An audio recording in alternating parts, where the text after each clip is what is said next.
क्या आप अपने भाई को मौत के मुंह से निकालने के लिए खुद नर्क में जाने को तैयार हो?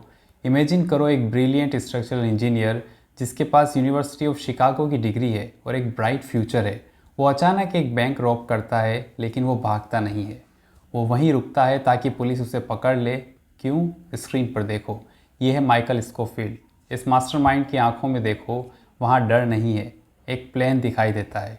30 सेकंड के अंदर आपको समझ आ जाएगा कि ये कोई आम क्राइम ड्रामा नहीं है। माइकल के शरीर पर बनी ये मैसिव टैटू कोई स्टाइल स्टेटमेंट नहीं, बल्कि फॉक्स रिवर पेनिशेट्री की ब्लूप्रिंट है। इस वीडियो में हम ब्रेक डाउन करेंगे कि कैसे एक इंजीनियर ने दुनिया की सबसे सिक्योर जेल को एक पजल गेम बना दिया। इस ब्रेकआउट का वाइब चेक करते हैं। इस पूरी सीरीज़ की कहानी सिर्फ एक जेल ब्रेक के बारे में नहीं है, इसके नीचे एक गहरा इमोशनल स्ट्रगल है, प्राइड और माइकल का रेस्क्यूअर कॉम्प्लेक्स। माइकल को बचपन से उसके बड़े भाई लिंकन बरोज ने पाला था। जब लिंकन को एक ऐसे मर्डर के लिए डेथ रो पर भेजा गया जो उसने किया ही नहीं, तो माइकल का ईगो और उसका गिल्ट उसे चैन से बैठने नहीं देता। उसे लगता है कि वो सब कुछ ठीक कर सकता है, वो हर बार हर चीज़ को कंट्रोल करना चाहता है, पर जेल के अंदर की रियलिटी उसके उस प्राइड को बार बार तोड़ती है। फोक्स रिवर स्टेट पेनिशेट्री का माहौल बहुत हेवी है। यहाँ की हवा में पसीने और खौफ की बू आती है। माइकल जब पहली बार जेल में एंटर करता है, उसका सामना होता है कैप्टन ब्रैड बेलिक से। बेलिक एक डेस्पिकेबल गार्ड है जो प्रिजनर्स को सिर्फ कीड़े मकोड़े समझता है। माइकल का सेलमेट है फर्नांडो सुक्रे, जो अपनी गर्लफ्रेंड मारी क्रूज के लिए तड़प रहा है। सुक्रे उसे जेल का एक बेसिक टूर देता है। यहाँ वीक को स्ट्रॉन्ग कहा जाते हैं। माइकल की नज़र हमेशा कुछ ढूंढ रही होती है। वो टेबल पर बैठकर नर्वसली अपनी उंगलियों को टैप करता है, लेकिन उसकी आंखें हर दीवार और हर गार्ड की मूवमेंट का स्कैन करती है। लिंकन को वाइस प्रेसिडेंट के भाई टेरेंस स्टेडमैन के मर्डर के इल्ज़ाम में 1 महीने बाद एग्जीक्यूट किया जाने वाला है। माइकल को पता है कि उसके पास वक्त बहुत कम है। जेल के अंदर माइकल को एक टीम चाहिए थी। सबसे पहले वो जॉन अब्रूज़ी के पास जाता है, जो शिकागो माफिया का बॉस है और जेल की फैक्ट्री पीआई कंट्रोल करता है। माइकल को पीआई में काम चाहिए ताकि वो रास्ता साफ कर सके, लेकिन अब्रूज़ी उसे सीधा मना कर देता है। माइकल वहाँ एक ओरिगेमी क्रेन छोड़ देता है, उस मास्टरमाइंड का पहला सिग्नेचर मूव। तभी वहाँ पे वार्डन हेनरी पॉप उसे अपने ऑफिस बुलाता है। वार्डन एक ताजमहल का मॉडल बना रहा है और उसे एक इंजीनियर की हेल्प चाहिए। माइकल पहले मना करता है, लेकिन बाद में उसे समझ आता है कि वार्डन का ऑफिस उसके प्लान के लिए एक परफेक्ट हाइडिंग स्पॉट बन सकता है। माइकल का प्लान इन्फर्मरी यानी हॉस्पिटल से होकर जाता है। वहाँ जाने के लिए वो एक मस्क्यूरेट शुरू करता है। वो दिखता है कि उसे टाइप 1 डायबिटीज़ है।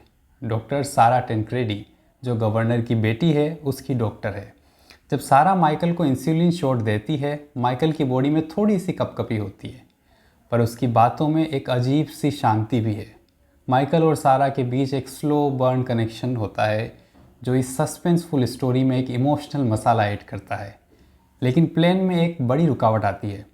सारा को शक हो जाता है और वो माइकल का टेस्ट लेने के लिए एक फ़ैसला करती है कि माइकल को अब एक ऐसी दवाई चाहिए थी जो उसके शुगर लेवल को बैलेंस कर सके।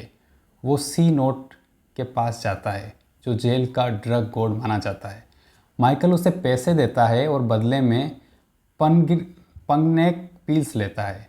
इसी बीच माइकल को दीवार में छेद करने के लिए एक बोल्ट चाहिए था, जो टी बैग की टेरिटरी में है। थियोडोर टी बैग बैगवेल इस शो का सबसे स्लिमी और वायलेंट विलेन है। उस बोल्ट को लेने के लिए माइकल को एक गैंग वॉर के बीच में फंसना पड़ता है।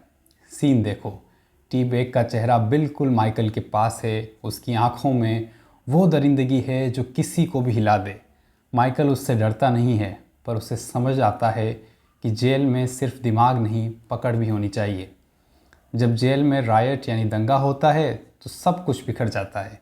माइकल को पता चलता है कि सारा की जान खतरे में है। उसके रेस्क्यूअर कॉम्प्लेक्स यहाँ ट्रिगर होते हैं। वो अपने एस्केप प्लान को रिस्क में डालकर सारा को बचाने सीलिंग डक्ट्स के रास्ते जाता है। जब वो सारा को बचाकर बाहर निकलता है, उसकी सांसें भारी हैं और कपड़े खून से सने हैं और उसकी वाइब एक हीरो वाली होती है। माइकल का रास्ता एसाइलम यानी पागल खाने से होकर निकलता था। उसे वहाँ की सिक्योरिटी चेक करनी थी, इसलिए वो गार्ड की यूनिफॉर्म पहनकर रात को निकलता है। लेकिन वापसी में एक पाइप से उसकी पीठ जल जाती है। उसकी टैटू का एक इम्पोर्टेंट हिस्सा गायब हो जाता है। ये एक मेजर सेटबैक था। माइकल मेंटल इलनेस का नाटक करके साइको वार्ड में जाता है ताकि वो अपने पुराने रूममेट हेवायर से वो मैप दोबारा ढूंढ सके, क्योंकि हेवायर को वो डिज़ाइंस याद हो गए थे। एग्जीक्यूशन की रात लिंकन को इलेक्ट्रिक चेयर पर बिठाया जाता है। माइकल सेल में बैठकर टेबल पर अपना सर मारता है। उसकी पूरी मेहनत बेकार जाती लगती है। लेकिन तभी एक अनएक्सपेक्टेड कॉल आती है। जज एग्जीक्यूशन रोक देता है क्योंकि स्टेडमैन की मौत पर नए सवाल उठे हैं। ये माइकल के लिए एक आखिरी मौका था। वो वार्डन पॉप के ऑफिस में ताजमहल कॉम्प्लेक्स कंप्लीट करने जाता है और आखिर में एक चाकू निकालकर वार्डन को ही होस्टेज बना लेता है। उसका ट्रांसफॉर्मेशन यहाँ पूरा होता है। एक शरीफ इंसान अपने भाई के लिए किसी भी हद तक जाने को तैयार है। ब्रेकआउट की रात फॉक्स रिवर की दीवारों पर लाइट्स ऐसे घूमती रहती हैं जैसे मौत का निशाना लग रहे हो। माइकल, लिंकन, सुक्रेज, अब्रूजी, टी-बैग, सी नोट, ट्विनर और हेवायर ये फॉक्स रिवर 8 इन्फirmary की विंडो से निकलते हैं। माइकल ने सारा को कन्विंस किया था कि वो दरवाज़ा खुला छोड़ दे।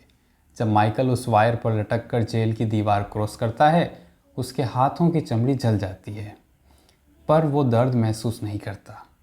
वेस्टमोरलैंड, जो असली डीबी कूपर था, भागने से पहले मर जाता है। उसने मरते वक्त माइकल को बताया कि $5 मिलियन कहाँ छुपे हैं। माइकल की आंखों में वेस्टमोरलैंड के लिए दुख दिखता है, पर उसे पता है कि रास्ता पीछे नहीं मुड़ता। जेल के बाहर निकलते ही सब कुछ बदल जाता है। टी-बैग ने माइकल के साथ अपने आप को हैंडकफ कर लिया था ताकि उसे कोई छोड़ ना सके। तभी अब्रूजी एक कुल्हाड़ी उठाता है और टी-बैग का हाथ ही काट देता है। टी-बैग की वो चीख जंगल में गूंजती है और माइकल का चेहरा देखकर लगता है कि उसने अपनी आत्मा का एक हिस्सा वहीं जेल में छोड़ दिया है। आखिर में माइकल और स्कोफील्ड और लिंकन बरोज उस फील्ड में खड़े हैं।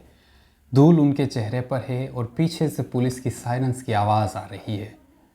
उनका एस्केप प्लेन छोड़कर उड़ चुका है। माइकल की आइडेंटिटी अब पूरी तरह बदल गई थी। वो अब एक भागा हुआ मुजरिम है जिसके पीछे पूरी गवर्नमेंट पड़ी है। उसकी पकड़ अब कमज़ोर पड़ रही है, लेकिन उसका इरादा अब भी वही है।